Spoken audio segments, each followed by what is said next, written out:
艘价格高达65亿元，造一艘055大驱的成本相当于同时列装10多架空军最强的歼20，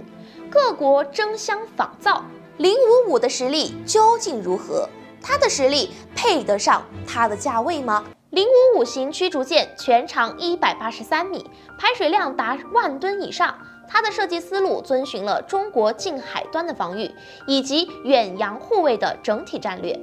在远洋作战上，055大驱更是集攻防于一体的多面手，主炮口径高达130毫米。每分钟倾泻的炮弹数量可达40发，其上搭载上百个垂直发射单元，可以实现全面的火力压制。面对这种重量级的火力输出，任何在海上的军舰难以招架。而在055身上还展现了中国军工的最高水平，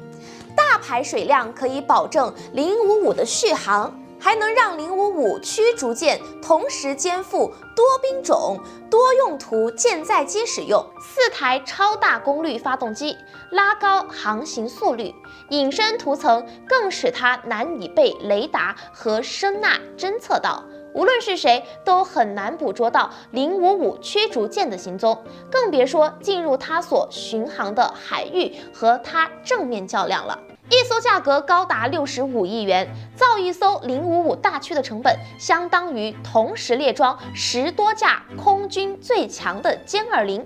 然而，即使开发成本如此强大，仍然阻挡不了中国制造055驱逐舰的决心。为何要中国不计成本地制造055驱逐舰？055大驱的诞生与中国航母的建设事业有着紧密联系。要知道，自打搭载着舰载机的航母投入战场，并成为各国海军的主力以后，围绕着航母这种极高价值的大型水面作战平台的攻防便开始了。如何在开战时先解决从敌方航母上起飞的舰载机，同时保护自己家的航母？那就是尽可能地提升自己的防空手段。于是，在航母战斗群中，担任防空反导任务的驱逐舰变成了军事研发的重中之重。特别是这几年，中国的航母一艘接着一艘下水，驱逐舰的建设就显得更加紧迫了。从时间线上也可以看到，2017年中国首艘国产航母下水，第2年055大驱也紧锣密鼓地进行了海上测试。因此，只要现代战争需要航母作为配套保护伞的055驱逐舰，就算价格再高，中国也要卯足劲造出来。055驱逐舰制造成本高达65亿元，引得众多国家争相仿造。有网友提出疑问：中国不是还有其他更为便宜的导弹驱逐舰吗？为何他们代替不了055驱逐舰？如今，中国海军的主力舰艇仍然以052C 驱逐舰、052D 驱逐舰以及054A 护卫舰为主。